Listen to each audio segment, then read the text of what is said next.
timer so I don't go too over. So, hi everyone, my name is Elisa Grishman. Hi. To everyone, all my friends who are from Pittsburgh who are here today, good to be there and see everyone. To everyone who's from out of town, welcome to Pittsburgh. I hope that you love this city as much as I do. So, a bit about me. I've lived in Pittsburgh for 17 years now, and I am completely and utterly in love with the city. And so 16 years ago, I was diagnosed with multiple sclerosis. And so I've been mobile, I've used a cane, I've used a walker, I now switch between walker and a wheelchair. I have some vision loss in one eye from optic neuritis. I have cognitive issues, this and that, but it is what it is. So I do a lot of work with different disability groups in the city. I am an upcoming member of the City County Task Force on Disabilities.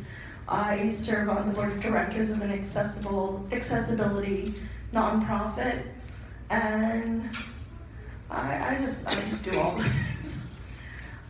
So I'm here today to talk to you, first to tell you about Access Mob Pittsburgh, and then tell you about the collaborative works that we've done with Golden Triangle Council for the Blind, which is our local affiliate.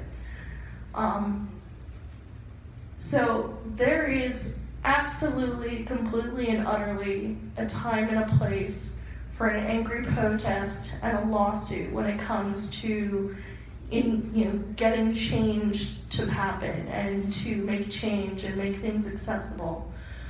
But there's also a time and a place for more positive techniques. So economic incentives is a big one for me, education, advocacy, and that is what the Access Mob Pittsburgh is dedicated to doing. So one of our first projects was helping to step back a second. There's this program in the city called the One Step Process, and any business in the city that has exactly one step to get in can apply through the city's ADA coordinator's office to bypass some of the permit process for getting that step turned into a ramp. Some of our first projects were working along with college students actually to finish mapping different neighborhoods of the city to see which businesses had a step to get in, to provide the data to the disability office to then contact those businesses. And then some of the businesses have gone and made those changes, and I think something that's very important is to put your money where your mouth is, and so we follow through. And we had a great event. There was a week-long thing where we just went to this one liquor store that had made the changes to improve, to put in the ramp. We spent $500 at this liquor store that they wouldn't have gotten otherwise. People came from neighborhoods around the city, and we left them cards thanking them for putting in the ramp and saying, I spent $50 here today because now I can get in with my wheelchair. And one of the things that I really, really hope is that this snowballs and that other businesses see this and say, hey, Bob down the street put in a ramp and now he's getting all this business, maybe if I put in a ramp. We all know though that it's not just about ramps, and that there's many, many different things that fall under the category of disability, and more to the point, accommodation. And to that end, I want to tell you about a couple of projects that we've been working on with the Golden Triangle Council for the Blind. The first one is that we have a project to draft a letter to all of the locally owned restaurants in the city to both educate them on why it's a good idea to create a Braille menu, to create a large print menu, educate them on the demographics. There are a lot of older adults in Pittsburgh who have lost some of their vision, and A, some of them don't consider themselves to be blind, and B, they haven't learned Braille, so having a large print menu is a fabulous idea. Also, pointing out to these restaurants that by having the Braille and the large print menus, waiters are not tied to tables with people who are blind and low vision, having to read the entire thing. And for people who are blind and low vision, it's wonderful to be able to independently order without having to depend on the assistance of a waiter. So that's the education end of the letter, and then along with it, we're providing both information on where they can go to make these menus, so local agencies that will do brailing, local places that will do large print, and then also local groups such as Golden Triangle Council for the Blind, City County Task Force on Disabilities, groups like Access Mob, letting us know, hey, we've put in these accommodations, and then we, that's great free advertising for them, and we go there. And, there's evidence from, I had statistics for this, I'm sorry, I forgot it. There's evidence though that businesses respond well to this form of incentivizing, kind of making it a win-win situation. The business wins because they're getting increased business. The people who are, the accommodations for are winning because, we get to order independently and more easily. So, it's kind of a fabulous win-win for everyone.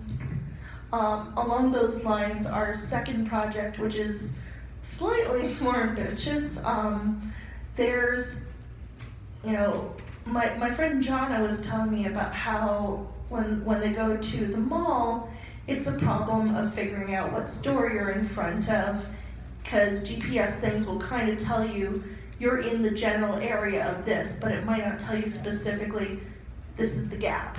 And so you have to go from store to store saying, are you the Gap? Are you the Gap? Are you the Gap? Maybe you're the Gap.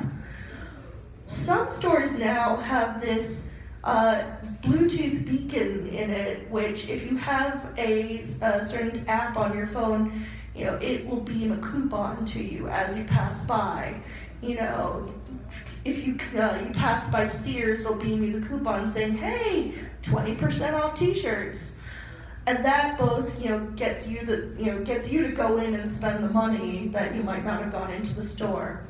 What we want to do is get more stores using these beacon systems, but building in almost a GPS, but a positioning system, so that the app, each mall, for example, could have its own map. So the Monroeville Mall here can have the Monroeville Mall map. And based on where these beacons are in the different stores, it can tell you, maybe within reason, you are either in front of the Gap or Talbots, but that's still better than going to every single store and saying, are you the Gap? Are you the Gap? Are you the Gap?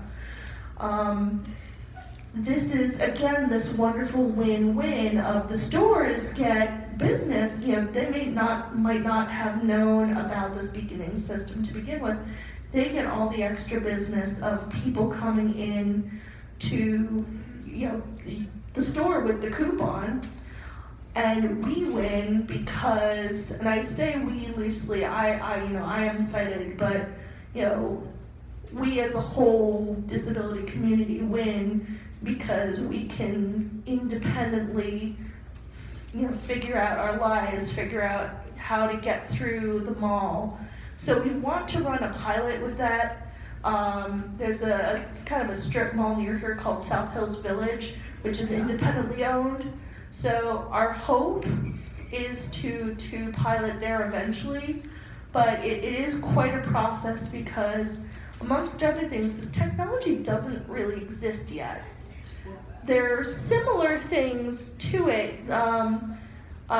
I don't know if anyone's talked to you about this already, but the Warhol Museum here in Pittsburgh, we have actually a contact there who's in charge of a lot of their accessibility program, because she's going to come and talk to our group, our working group. They have a Bluetooth beacon system in their museum that can detect, if you have the headset on with their phone app, it'll tell you are in front of this painting and give you the audio description. They're still pretty low power beacons, but it's a great start, and so we want to work with them. We want to work. I am all about collaboration, and that's what we do.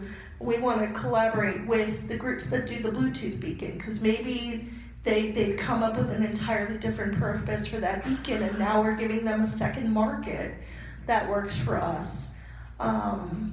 But this project is very much in its infancy, and it's probably going to take at least a year to get any sort of pilot, because we have to work on getting the technology, finding financial sources for it, getting them all to cooperate with it, and then getting people using it.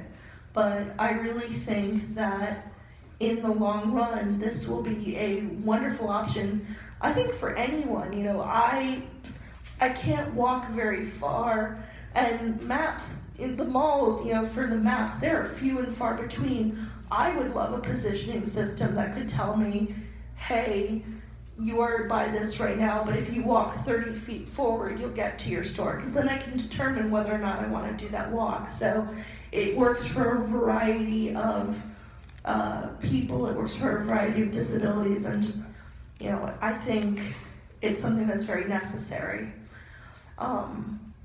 So I think these two projects are, I hope, just the beginning of many great things that we do together, and that's something that I want to encourage other groups. Access Mob Pittsburgh, we do a little bit of everything. We have happy hours, because I love A, getting together and drinking with my friends, but B, this idea of normalizing disabilities.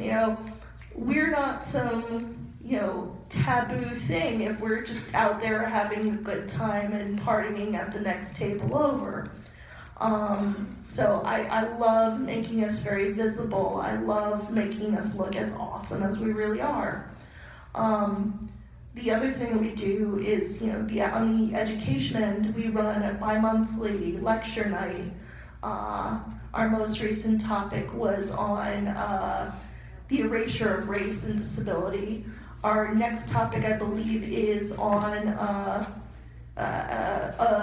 audio description of theater and ballet and whatnot in the city, and what how all that works. So,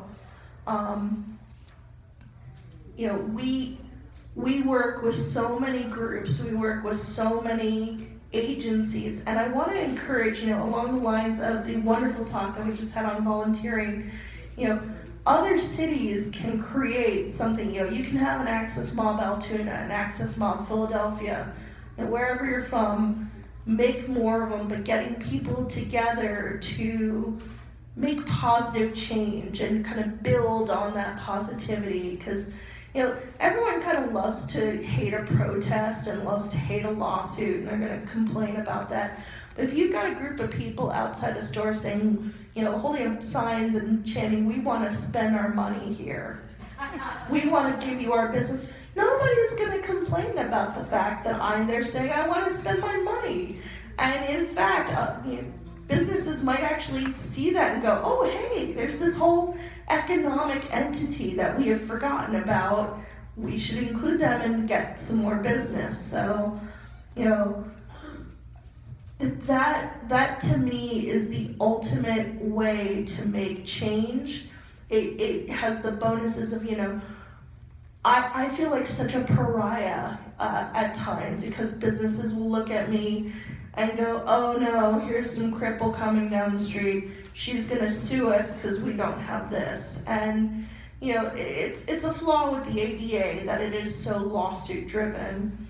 But this is such a great alternative way. You know, if businesses still keep fighting, and after you've done all the education and advocacy and talking to them, if they still don't do it, sue. But there's so many alternative ways to go about and making these changes. So yeah, I'm gonna throw it open if anyone has any questions. So I see someone in the back. Yes. Is it accessmob.com? It's Access Mob Pittsburgh.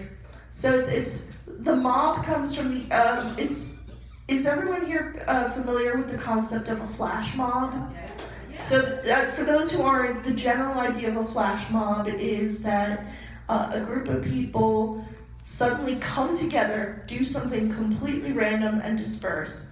I like the idea of, it's all using social media and using, the internet and getting in lots of young people especially. I love that idea of getting a people together using social media, getting a group of people together and do something. And it doesn't, it's not the randomness of a flash mob. We don't need to suddenly disperse. But, plus I love the idea of calling people my group mobsters. Yeah. So, I think I saw another hand. That was me. Yep, shout it. So, how do I find out about a one-step program like what you have in Pittsburgh, possibly in Kutztown, because there is this awesome business down towards the bottom of Main Street called Basin Street. I love it because there is Wednesday night trivia. But I know that there's students at my school who wouldn't be able to go to these Wednesday night trivias because they're in wheelchairs, and there is this giant, enormous step up to the front of Basin on the porch and into the bar itself. Right. So what I'm wondering is, how might I go about possibly being able to help them get that fixed so my fellow students can get in there and play some trivia? That is a great question. For people who didn't hear that, the short form is that, I mentioned the one-step program in Pittsburgh earlier, and she's wondering about how to get something like that in Kutztown. So the one-step program here in Pittsburgh was pioneered by Lucy Sproul, who's unfortunately no longer with us, but she was a powerhouse activist and kind of who I want to be when I grow up. I'm the baby of the room, I'm sorry. So Lucy Sproul helped with the ADA office to create this program, and it's this real labor of love that it involves the disability office, which is part of the Department of City Planning. It involves the Department of Public Works. It involves the permits office. And it took a lot of negotiating between those offices to get the program up and running. So for here to be for it to be an official entity, it's a lot of work, and I would recommend contacting, if you look up Pittsburgh ADA office on Google, Richard Meritzer is our ADA coordinator, and he can tell you far more about the one-step process than I can. But even without the one-step process, it is possible to, talk directly with a business and help them through the process. If you sit down and say, here's where to find all the permits, here's maybe if you know someone who can help with filling out the permit or, is an expert on something, building some structure like that would definitely go a long way towards helping either that individual business or creating something like the one-step process in other cities. Does that help answer your question? Yes. Awesome. Person in the front who is waving her hand right now. Yeah, you talked about Braille menus. Mm-hmm. I wondered if you are familiar with the Western Pennsylvania School for the Blind Braille Outreach Project. I definitely am. There's a few places that do it. I'm a member of that, that's why. Oh, excellent. So we have a member of the Western Pennsylvania School for the Blind Braille Outreach Project here. One of the things that we kind of wanted to do is to keep this, what's the equivalent of nonpartisan, but not just give the information for one place only to get the Braille menus done. Oh, yeah. Just because that brings up ethical this, that, and the other, are we specifically affiliated? But that is, I believe, on our letter. I have to check with Christine and Doug, but it is, excellent. Doug says it is one of the places that is on our resource list. Thank you. Good, I just wanted to make sure, because we have done menus in the past. In fact, we have the Eaton Park contract for about 2 years. Mhm. We would have had it this year, but they don't give the print form in a format that's very easy for us to Mhm.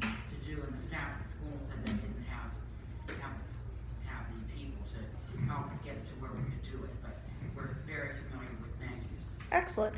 I'll get to the question back in a second, but actually, true fact, part of the birth of the Access Mob came from, I was part of a meetup group that has now kind of, the people who ran it have moved on to other things, so now I'm running their activities. But we had this happy hour every other month at a restaurant called Social in Bakery Square. And this is an example of why it's a win for them, because I tell this story so often. They have gotten so much business from me. Like, tell them if you go there, give them my name, because I'm hoping to eventually get free drinks for life. I mentioned them on NPR. That should get it. But after a couple months of us going there, it's a group of people of mixed abilities. We have some chair users, we have some people with blind low vision, we have some people who are deaf and hard of hearing. We have a mix. And of their own volition, the restaurant created 2 Braille menus without us asking, just because we were always there. And they did some additional trainings on how to interact with people with disabilities. So I've really observed, the waiter will come up behind someone who's blind, tap them on the shoulder and say, I'm putting your plate down. Your burger is at 6, your fries are at 9, your ketchup's at 3. And being really respectful and, really great with us. And through word of mouth, this, got them a lot of business and has kept us going there for happy hours. So that's a lot of business they've gotten. But to take it one step further, I have a friend that I've known since middle school, and she now works with hotels running their finances. And she a couple of years ago took over the running of one of the hotels right near the colleges in Oakland. And so I'd gone to dinner with her when she was in town, and one of her colleagues joined us, and he was asking about me, and I was talking about my idea for this thing called the Access Mob, and I mentioned Social and the Braille menus, and he just stopped me and said, wait a second, we're right across the street from the School for the Blind. We should have Braille menus. And then he kept going, and he said, and we could put Braille phone lists in all the rooms. And, normally you have to fight a business to get that going. You have to say, come on, please do it. Please. All I did was tell a story, and this guy got really excited. And I don't want to name hotels because I don't know if he's actually followed through. I need to follow up with him and see. But, that just inspired me so much. Like, this can work. This can work. This word of mouth, this showing, look what just $50 to make a Braille menu has created so much, thousands of dollars in revenue for this restaurant. It's not that hard. It's a win-win. So, do you still have a question in the back there? I had comments. Okay. So for that thing in Kutztown, the accessibility department through the Lehigh Valley Center for Independent Living, we have an accessibility department that goes throughout all of Pennsylvania. There are also centers for independent living across Pennsylvania, and the one in Fort Worth County is Abilities in Motion, and I can get you that information. I've tried to contact them and Can we had get, no luck. Blair, are you in the room? can we get a mic with him so we Yeah. can have that? Thank you, Blair. There's another one here. Hold on. We before got- you ask your question, 'cause not everybody hears your question. Okay, and on the bottom switch is all you need. So we have a mic coming back to you in the back. You gotta say it again. Yeah. I heard what she said. Well, not everyone heard Okay, what she for said. those who did not hear me, There are centers for independent living all across Pennsylvania, for every county that is in Pennsylvania.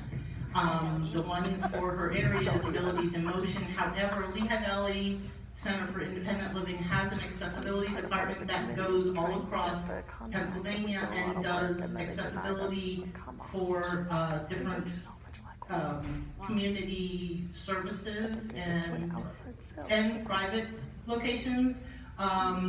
This past year, we actually had made a accessible trail up Hawk Mountain for people in wheelchairs. There are some other things that they've done. We're making accessible trails around our area, but if somebody else calls and asks, they do go out. Definitely, Centers for Independent Living are so fantastic for all the advocacy work that they do. I think part of why Access Mob exists is, for those who are not familiar, currently Allegheny, Armstrong, and Westmoreland counties here does not have Center for Independent Living, and so there hasn't been an advocacy arm here for quite a while. I also want to keep some room to be political in a way that it still can't be, but I love your comment on, using the Centers for Independent Living to help with, getting businesses through the process, and that's fantastic about the wheelchair trail at Hawk Mountain. So, anyone else? Any questions, comments, concerns, cool stories? No? Going once? Going twice? Okay, well, I guess that's it for me today. So thank you everyone for coming out. And I hope that you have a wonderful rest of your conference. Thank you very much. Absolutely. There you go. Thanks for coming. All right. Yeah, absolutely.